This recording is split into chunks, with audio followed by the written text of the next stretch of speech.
Welcome to Living Sufism. Welcome to The Gathering.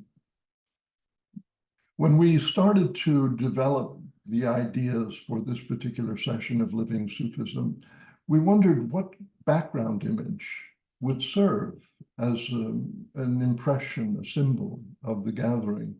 And what immediately came to my mind was a photograph, an experience I've had of a circle of tree stumps, just like the one behind me here, that is in the garden of Roughwood, was in the garden of Roughwood. Roughwood was the home of Murshida Sitara Brutnell, who was the peer, the leader of the Sufi way after Fazl Inayat Khan, who was the founder, and before Pir Elias, who is our current peer. Murshida Sitara's modest country cottage called Roughwood was a place where we would frequently gather. And for many of us, and I'm sure some of you have memories of this, those gatherings were always, what can we say, special? And none more special than when we would sit out among these tree stumps in the garden, sometimes in the evening, doing zikr or sama, or talking or drinking wine, hanging out. Frequently, that circle of tree stumps served as our gathering place, and it felt in many ways sacred, truly magical. It was a beautiful place. Those of you who might remember Sitara's garden will probably remember it fondly. Well, the symbolism here of these tree stumps continued to deepen as we thought about it, because in a sense, these tree stumps behind us may seem to be empty, but they're actually populated by the gathering. You know, we're gathered here today because this gathering has been going on for centuries, millennia. Gatherings of Sufis sitting around a circle, sitting around a fire, singing, telling stories, talking, sharing wisdom. That gathering has been going on, well, maybe forever. Remember one time asking Murshida Sitara, where did Sufism begin? And she responded without missing a beat. It began with Adam.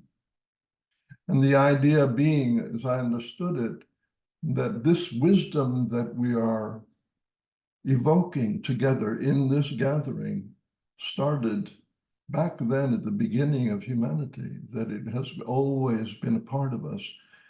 But this particular gathering, symbolized by this circle of trees, it's a particular gathering because it represents the lineage of Sufism. And so it felt appropriate to begin this gathering with the understanding that we are meeting here not kind of willy-nilly out of the ether, but as an expression of a long living lineage, millennia-long lineage of people who have gathered, sitting around a fire, sharing ideas, songs, prayers. This gathering today is that gathering, the gathering. So you may imagine that seated behind us here are all of the Sufis who ever gathered through the years in all of the different places all over the world. And not just the Sufis who have gathered before us, but those who are going to gather after us. This is the gathering. And so to drive that home a little bit, because it's truly important for us to recognize that on one level here, this is a program, Living Sufism online, blah, blah. But on another level, it's a gathering. It's a gathering that has been going on longer than anyone can remember. And so to acknowledge that, let us invite you back into gallery view, and please take time to look in these little frames at everyone who is here in the gathering. You might even speak their name as though you were greeting them. Right? So please go into gallery view, and you'll notice that on the right-hand side of the screen, there's a little arrow so that you can flip to the next page. So be sure that you see everyone if you can. Just look from frame to frame and say hello.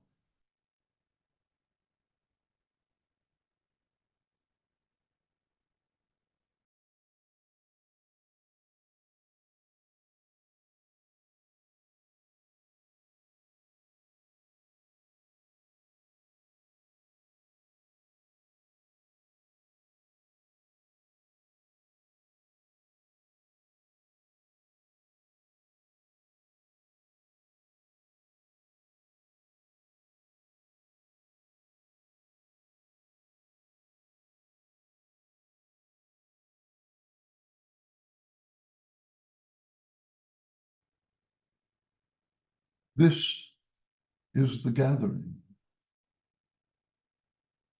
And it is on behalf of this gathering that we're here. We're here because it has happened, and we're here perpetuating it. And of course, the theme of today's session, the gathering, suggests that there's all kinds of different gatherings. This gathering that we're talking about, this assembly of wisdom, of aspiration, of hope and faith, is one and a very significant gathering, but we're always in a gathering of some form or another. An evening meal with a family, a birthday party, a committee meeting, a council meeting. This meeting, this is a gathering. We're always in some form of gathering or another. And it's that framing, the sense that, yes, so much of what's significant in our lives happens with and through others in gatherings. And so as we explore the theme of the gathering today, we're going to continue to move in the direction of the experiential. You know, there are some guidelines and some ideas, some concepts, some principles that are very helpful in terms of this context. There's an instructional element here, and we're going to de-emphasize in today's session and put that up on the website. So on the website, you will find information that will basically support what we're going to be doing today. But our focus today is not going to be on information, but on experience. And so we're going to do something a little bit different. We're going to have a longer breakout session with a slightly larger group. And then at the conclusion of the breakout session, we're going to invite several conversations. The first conversation will be moderated by Angelica, and she will invite 3 of you up on the screen with us so that we can have a 4-way conversation. And then we'll have another round of that moderated by Isha, and if there's time, a 3rd round moderated by myself. But the idea is to have an experience in the breakout group and then to bring that experience back to the entire group through these conversations. So just in terms of being prepared for what is coming down the line here. And again, please realize that we're not going to give you a whole lot of information today, but it's there on the website. And if you have any difficulties finding it, by all means, reach out to us. So let's get started. Isha, you want to lead us into the next phase, please? Thank you, Puran. As Puran said, we are gathered here together. How it is we have arrived at this time in this place is in its essence a thing of mystery and a thing of beauty. We can trace each of us, our specific stories, to a finite starting point, and the journeys seem different. Indeed, we each have our own story as to how we have arrived here today. Yet as we breathe quietly and settle into a silence, attending further back beyond our individual stories and memories, at the farthest most point we can imagine, the farthest most point we can imagine, we see that we come, all of us, from some unimaginable beginning. And this is what engages us in our lives. This mystery, this unimaginable beginning arouses questions, and we seek answers. This particular gathering, the Way of Adab, is experienced within living Sufism, itself an expression of the Sufi way. And from where does the Sufi way come? Look back through its story, the myriad expressions of the essence of Sufism, and you move along the trail of a lineage as old as the human search for the answer to those questions arising from that unimaginable beginning. And whether you have been on this journey within Sufism for years, or you are or have been on another path, today we are gathered here. And Adab, life offers up to us the answers we are seeking. And it is Adab that is the touchstone that enlightens and enlivens this search. Adab is the touchstone that enlightens and enlivens my search, your search, our search. One of the wonders, the mysteries of Adab, is that while we may seek it out in any given situation, within any of our many relationships, it is in truth here enveloping us in its warmth of recognition all the time. How can we know this? Hold it.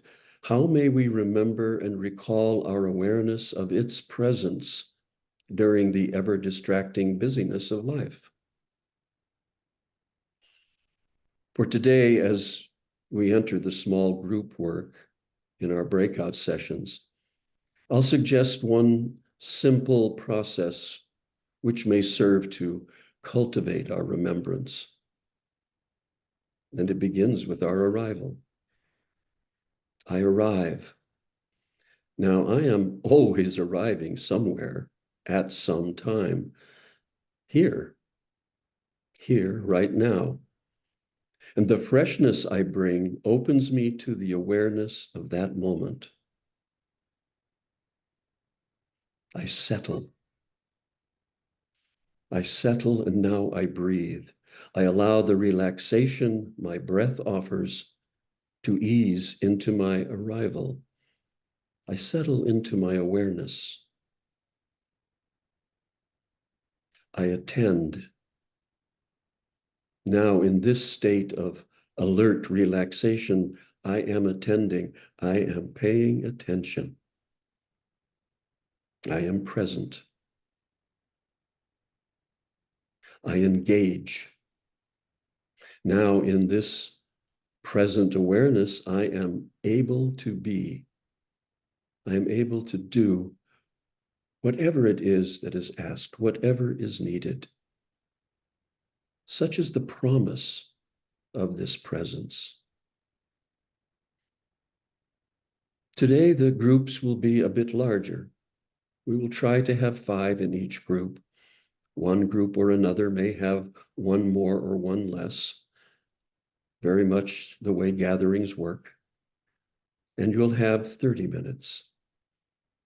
Now, if you've joined our small groups before, you'll recall there's a transition period as you are moved into your groups, much like walking across the room to enter into a conversation with someone else, or turning your head at the table of dinner to see what someone is saying to you on that side of the table.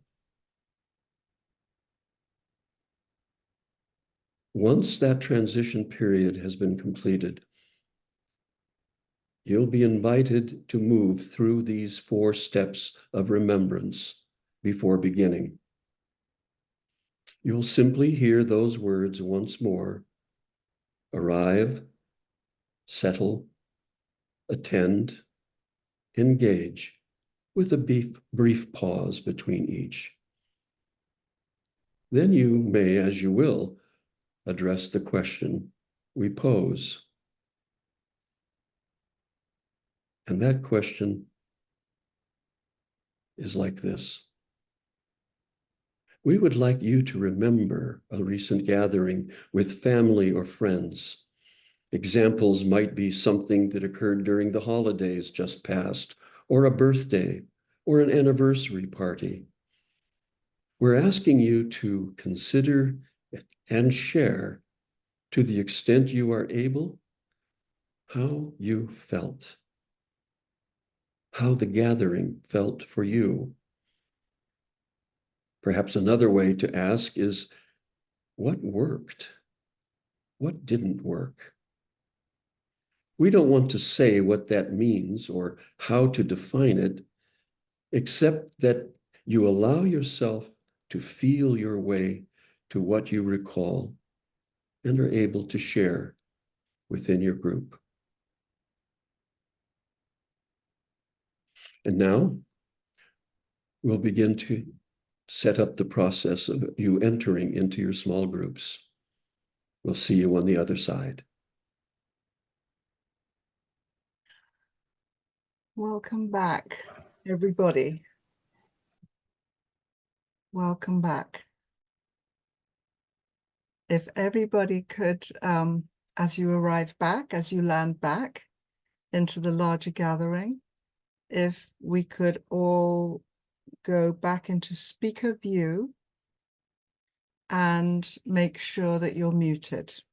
Angelica, there are still people arriving, so I know. I'm just taking it slowly, but thank you.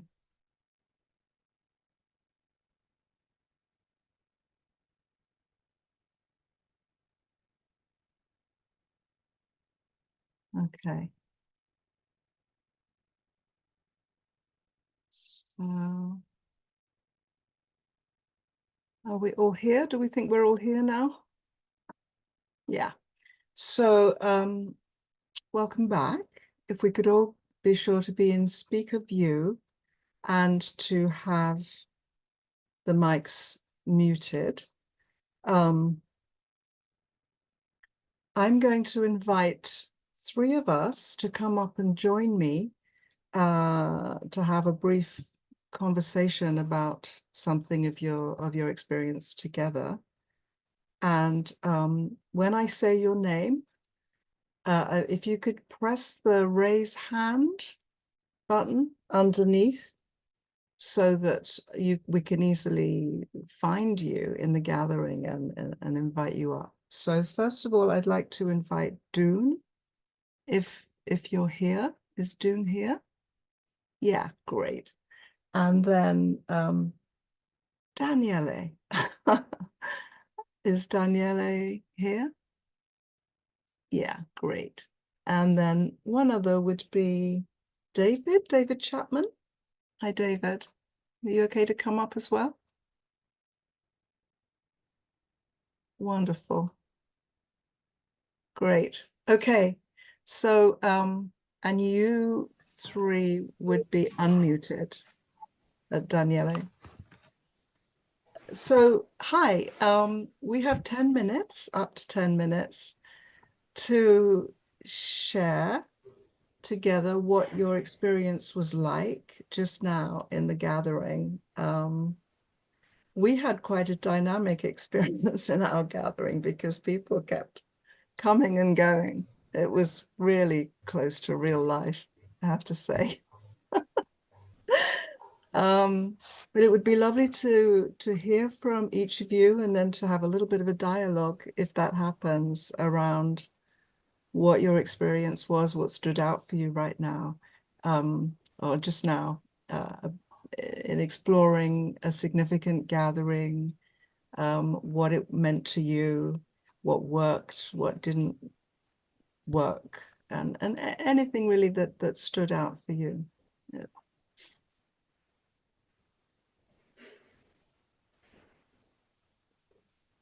Daniele, I think the thing that stood out for you was that you kept coming and going.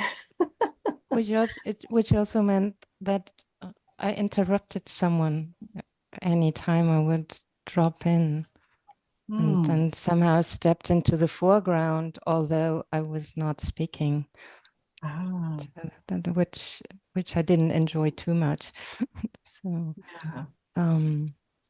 I was welcome back, friendly all the time. So thank you. Oh, yeah. What stood out for me actually was that most of our group participants had referred back to an experience around Christmas, Mm. which seems to be a time of gatherings, and gatherings we keep in mind somehow, that stay with us. Mm. That was interesting. Mm-hmm. Mm-hmm. And somehow, I hope I don't dismiss anybody, but we were talking about energy and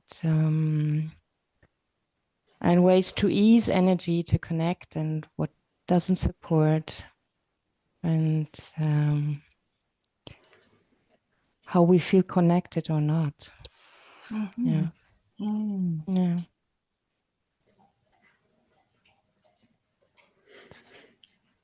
A very short sum up. Yeah. Yeah. And everybody had time. So we Yeah. shared pretty evenly the time that was available. Yeah. Can you remember something that came up around easing the energy that stood out for you? Yeah, there's several things. We had, there's unpredictability, and maybe or you have an expectation how it's going to work, and then comes something up that wasn't predictable, and then there's some stirring and movement, and the responses then might form a new level, or it comes back, or forces are trying to maintain the level that has been there before. That was something that was shared. I felt that was shared. Lovely. And also there was actually, I felt that all people find this beauty in gatherings. Mm. Yeah. Lovely. That wasn't said, but that's something that I sensed. That Yes. there's beauty in this coming together and finding ways to resonate and finding ways to adapt. And Yeah. sometimes it's easier, and sometimes it takes some more time. Sometimes it doesn't happen. Thank you. Yeah.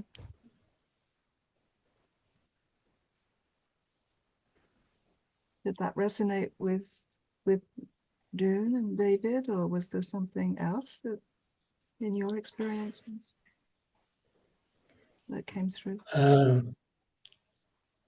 Yeah, for me, it was the last, we were all very different, and each person, each group that they talked about was very different situations. But just towards the end, I had this wonderful experience where I talked about my own experience talking to immigrants seeking asylum, and another lady in the group, I can't remember her name now, but as I talked, she said she felt that she'd had some pain in her heart from some experiences, and it went just listening to what I said from my experience, sharing my experience, and that for me, sort of like, yeah, I thought, wow, that is when one talks from the heart, that can have so much strength and power. And that was the strongest reflection I had after the meeting, through the meeting.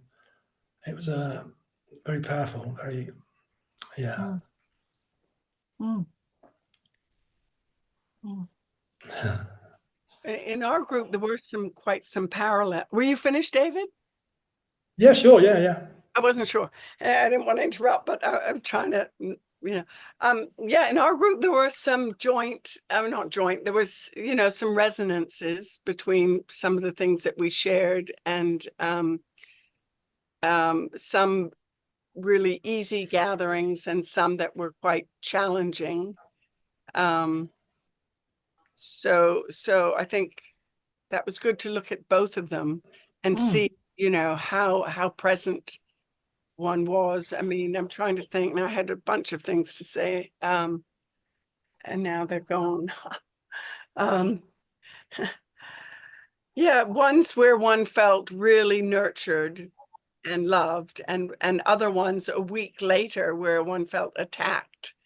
For me, and unacknowledged. So it was quite good to actually consider them, and why did the one go so crazy so quickly, with somebody who had been present in the first gathering. For me, was a birthday celebration that was given for me, and I just felt honored and nurtured, and it was just amazing, and then a few days later, I had a really difficult incident with my son-in-law, who I'd been taking care of their dog, and he just exploded at me out of nowhere. So it's interesting, like, where do these different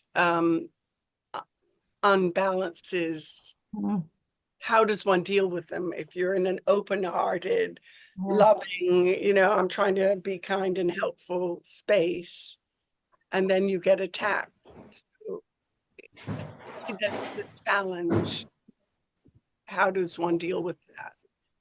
And somebody else, we didn't have time in our group to go into it, also said that she had had a very difficult experience with a dog. I think when certain things come into play that are unknown, it's harder to be present and loving in those situations. Yeah. Yeah.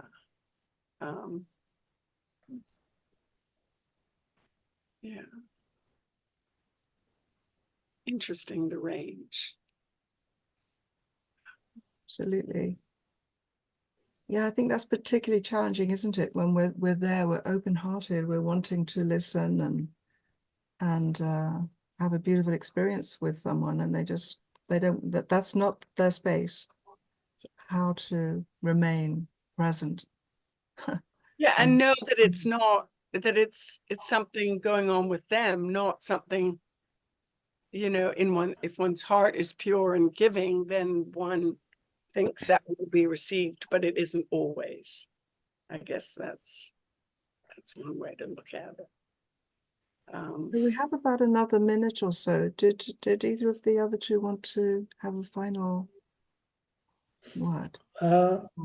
Something else that came up in our group was was memory. A lot of people spoke about shared experiences with people they met from years ago, maybe 30, 40 years ago, and how that was an incredible experience. And it made me think,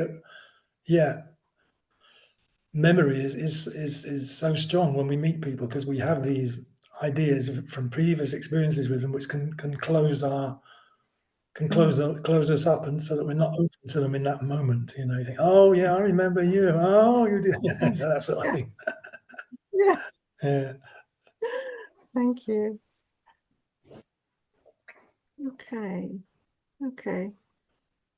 Great. Well, I think we're going to move on. Thank you so much Thank you. for coming up in an unanticipated appearance. And I think we're going to move on now to Isha, who's going to invite some others to join. Thank you. Sure. Thank you, guys. Appreciate it. Thank you very much. So I'm going to invite Shakina. If you would raise your hand. Remember, down at the bottom, you can raise your hand if you're going to be with me. And Gary. Oh, where is Gary coming? Are you going to come on, Gary? Raise your hand, buddy. There you go. And then Bashira, please. Oh, wonderful. So when Bashira appears. She's there.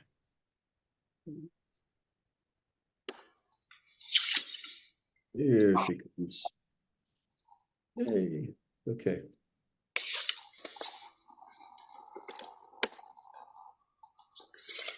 Well, can we bring Bashira in? There she is. Okay. Hi, you three. Thank you for being willing, with no warning, not much warning, to jump on stage. I appreciate it. So you're all unmuted. So, following along the same lines, we kind of set a certain idea of the kind of question we wanted, an open-ended kind of question we wanted to consider with you, and that was, what occurred for you and for your group addressing the kind of question that was proposed in terms of different kinds of gatherings that you can recall that at least somewhat clearly, even though time has passed perhaps from them. I would invite any one of you who'd like to speak up to just address it. And if you don't, I'll call on you, but go ahead. No, I can start. The one thing I really liked, and it just seemed so clear, and I'm sure this existed in other groups, was, you say what was the word gathering, and there's sort of a preconceived notion. I noticed from the past group that just spoke, a lot of people went back to Christmas or holidays or things like that. But what was so fascinating, and the group I was in represented at least 4 countries, and it was all different. One of the individuals everybody knows is Elmer, and he went back to the group he just hosted in the desert, and how just being there in the desert with this group of people was so rich and rewarding, and how much came together. And you think of that from the way I thought of it is, it's not an easy job to walk through the desert. Here's a group of people experiencing an ordeal together. And then when you come through it, there's this closeness and this bonding that takes place.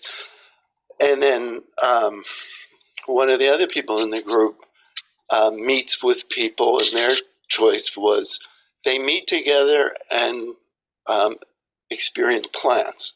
So the gathering is all about having this experience with a certain plant, and they come together with this natural thing as their focus. And then another individual had a group that came together, and they talked about politics, and one of the people was a medical person, and he brought an eyeball from the hospital. They're just experiencing all these things together. Another person in his group just came back or went to Thailand, so they'll bring back the information. They'll bring home the boon of a trip out east. And then some other people were there to just discuss animals and how they came together with the sharing with animals. Another woman had a dance group, which because of COVID and what have you, it was broken up. But, the idea that we come together through dance, through gathering in that, and it was very rich. And her partner was also on the screen, and he said, I'm here to listen and enjoy hearing in the silence. We don't always have to move to that. I think Puran mentioned it, with the circle of logs behind you, Isha, that at times you go to Satara and just sit in silence. So it was like all these different things. And of course, I threw something in.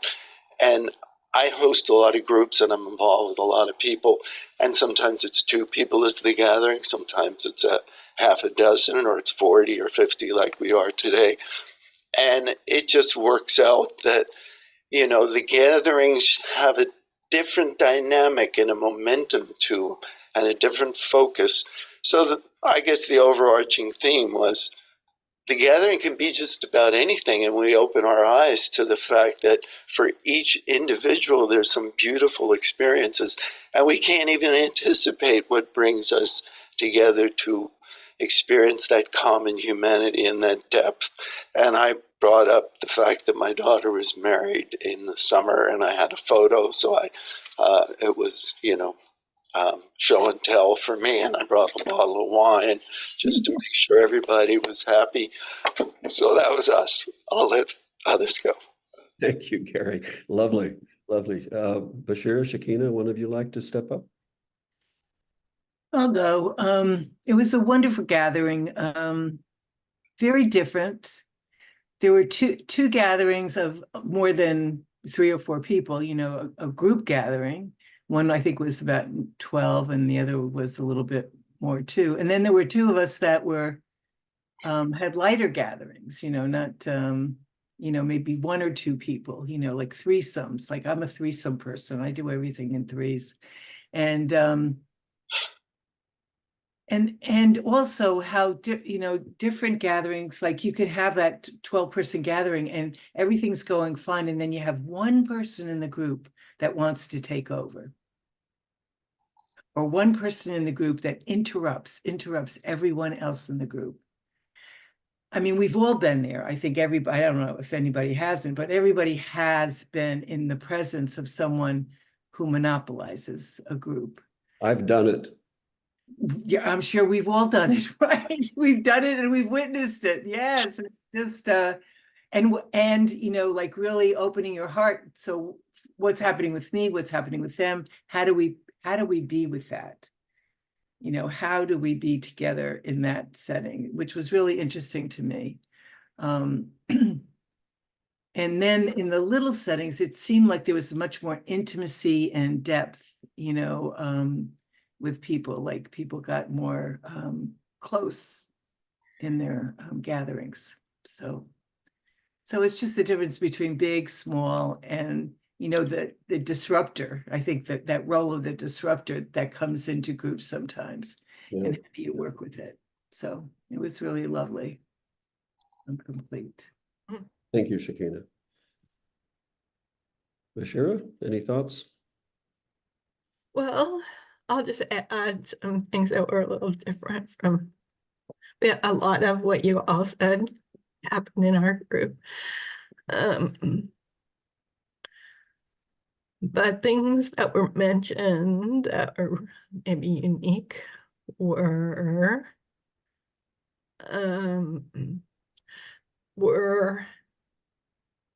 a reminder of what Puran had spoken to in the earlier video for this group, that a group itself, a group is its own entity.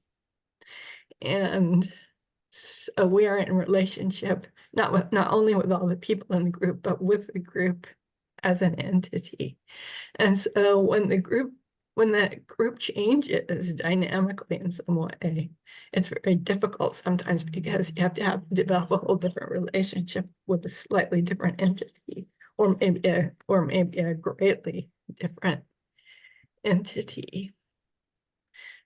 And another woman in the group mentioned that she herself, or we ourselves, are gatherings unto ourselves, in that more than half of our body weight is other DNA that we carry around, other organisms and so forth. And she's been really noticing that a lot lately. And along that vein, I was thinking about it in Puran's opener video. It was a lot about people and a lot of photos of people and so forth. But I think that we gather without even realizing it with other or more than human beings besides humans, and you know, all of nature, and maybe realms we can't see. So I just want to bring that up also. Thank you. So we have a couple of minutes left. If there's anything further anyone wanted to, that you've recalled now or you wanted to bring back up in terms of the gathering itself. Your gathering, that is. Well, I want to just throw this in because it's a theme that keeps coming up, and it was not only our gathering and this little gathering with you and the overall gathering, is after everyone spoke and met in this little breakout room, I think there was a bit of a closeness that was developed with people who, for the most part, I don't think knew each other previously. So we're creating this little community and gathering through this. Nice. Yeah. Yeah. Yeah, the one of the thoughts that popped for me as I was listening to you all was the use of the word intimacy in certain situations, and thinking about how the challenge maybe with intimacy is that the larger the group is, evolving that feeling may be more challenging, but is still possible. Would you kind of agree with that? Yeah. Okay. Yeah. And it depends on how long people have known each other too, and how willing they are to open their hearts, to a group that's strangers. Yeah. It can just take more time. Yeah, I Yeah. think so. I Yeah. just want to say I really liked what you're saying, Bashir, about the entity of the group. I really believe that. I really think like there's you and me, and then there's our relationship. So what's the relationship needing too? Just like what's the gathering needing? It's just not a bunch of souls, but the gathering needs something too, some sort of energy. So not to forget that entity. I really like that. Like Elias says, what wants to happen here? Yeah. Yeah. Right. Nice. Thank you. Okay, I think we'll leave it at that, and I'm going to invite Puran to come up. Thank you three very much. Thank you. Thank you, Isha, and thank you so much, participants. It's this is part of what we are hoping to accomplish over time with Living Sufism, is to have more interaction as a gathering, as a community. So this is a step in that direction. We're not going to have time for a third conversation, which is fine. I certainly want to thank those of you who did participate. It's extremely helpful to hear your voices. And also what comes forward for me is that the gathering, whether it's a happy gathering or a difficult gathering, it's inevitable. We are drawn into gatherings. That is the nature of our life. As Bashira just said, the gathering is greater than we might realize. We are in a gathering with the molecules of oxygen around us. We're in a gathering with the birds who are returning now in the springtime. We're in a gathering with the crocuses that are beginning to pop up out of the ground. And what was evident in what was shared just now is that one of the challenges of all of these gatherings, whatever they are, is that somewhere along the line, it might hurt. Like Dune was saying, you bring an open heart and your intention is pure and your heart is pure, and something comes at you that you completely didn't expect and feel that you didn't merit. Where did that come from? Well, this is the difficult experience in all gatherings, how we feel and how we experience being understood and misunderstood and creating harmony and then losing it and so forth. This is the challenge of being human. And what we're proposing in this series of Living Sufism is that the answer to this challenge, whether we're talking about a one-on-one relationship or a one-on-many relationship or a relationship with the world as a whole, the answer is Adab. And we can say that because we're not saying that Adab is anything other than what you discover works for you in your ability to maintain an open heart and to keep moving in the direction of harmony, whatever gathering we happen to be a part of.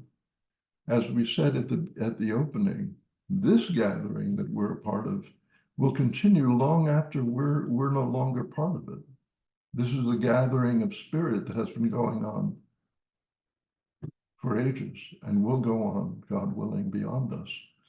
And so if we can bring that entity into view, that lineage, that gathering, it might be easier to feel supported in our effort to discover and actualize in our relationships this principle, Adab. In our next two sessions, we will continue to explore what that might be. So to bring us home from this gathering and to this gathering, Angelica, why don't you bring us home? Thank you. Thank you, Puran. Okay, so I'm going to bring us home into a suggestion for a chiller or a task for the next 4 weeks before we gather again. But before that, I'd just like to offer a few of my own thoughts about Adab, and especially about the relationship between what we're calling Adab and our sense of self. Firstly, if Adab is about forms of relating that can bring something of value to our ways of being together, how is that for you? What works for you specifically? And does this feel like a gain or like a loss of something in you at times? I mean to say, can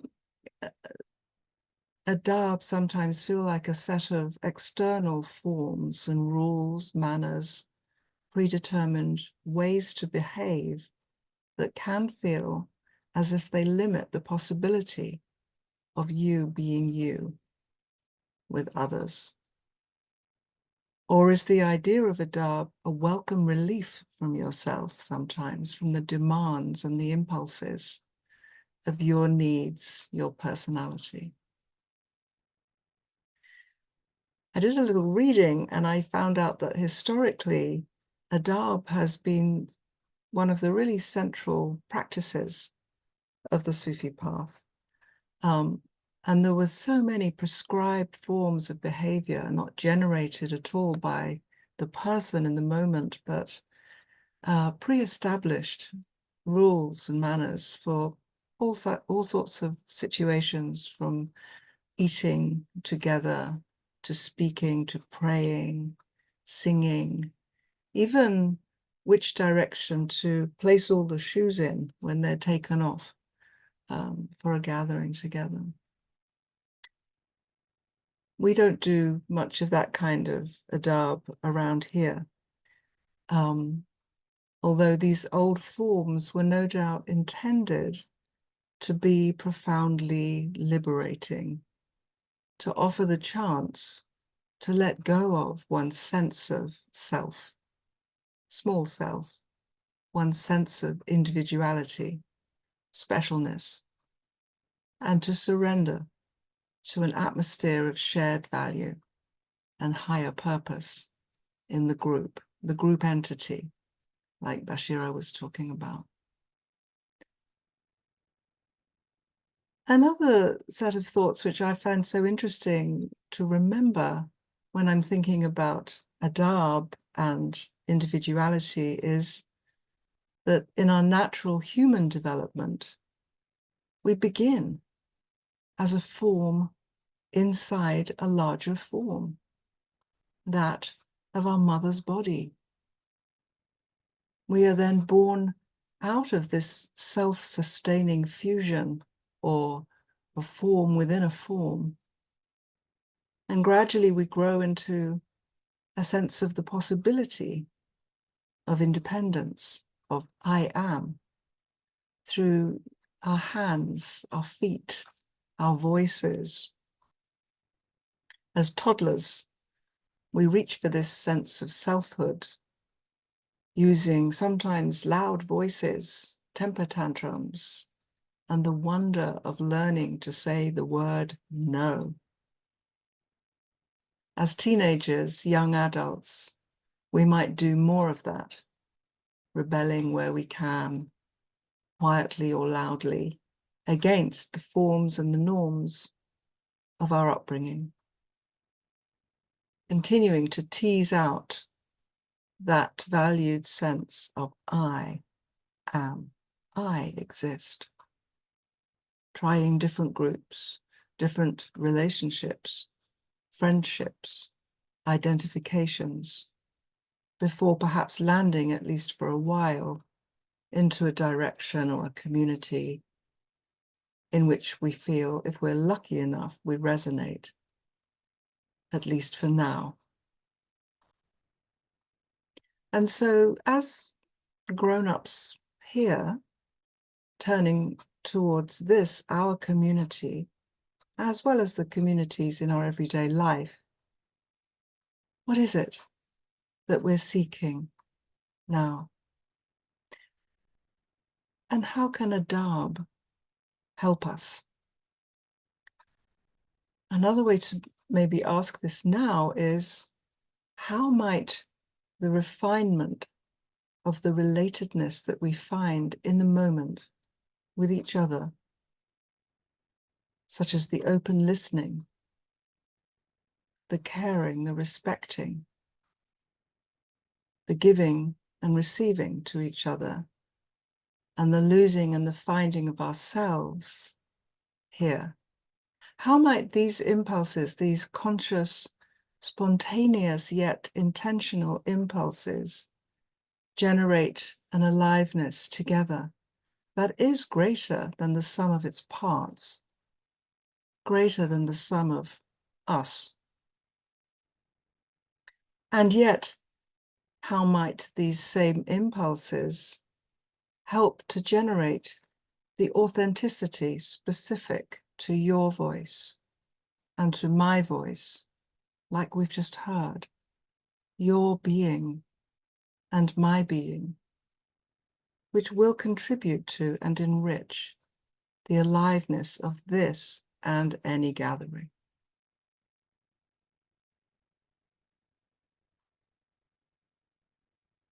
Thoughts to ponder on, if you like. Okay, so a chiller. I'd like to offer a task for the next 4 weeks before we meet here again. And this will be on the website. And it comes in 3 parts. Firstly, observe an everyday form of a gathering, large or small, that happens in your life. Meal times, conversations, work, shopping, walks, anything with family, friends. Just watch it. Decide on which one you want to focus your attention on. And then watch for when your gathering feels in harmony, feels tuned in to a flow of energy together. And watch for when your gathering changes into a group of distinct individuals who express differences in character and opinion. Thirdly, see if you can identify what happened in the group to change the energy from harmonious to differentiated, back to harmonious, and so on. What were the moments in the group that led to the alterations in your experience of how harmonious or how differentiated it became? So enjoy exploring this during your month. You can talk about it in your small groups if you're in one. And we'd really love to hear from you via the feedback form on the webpage with any and all of your thoughts, comments, suggestions. Thank you. See you in a month.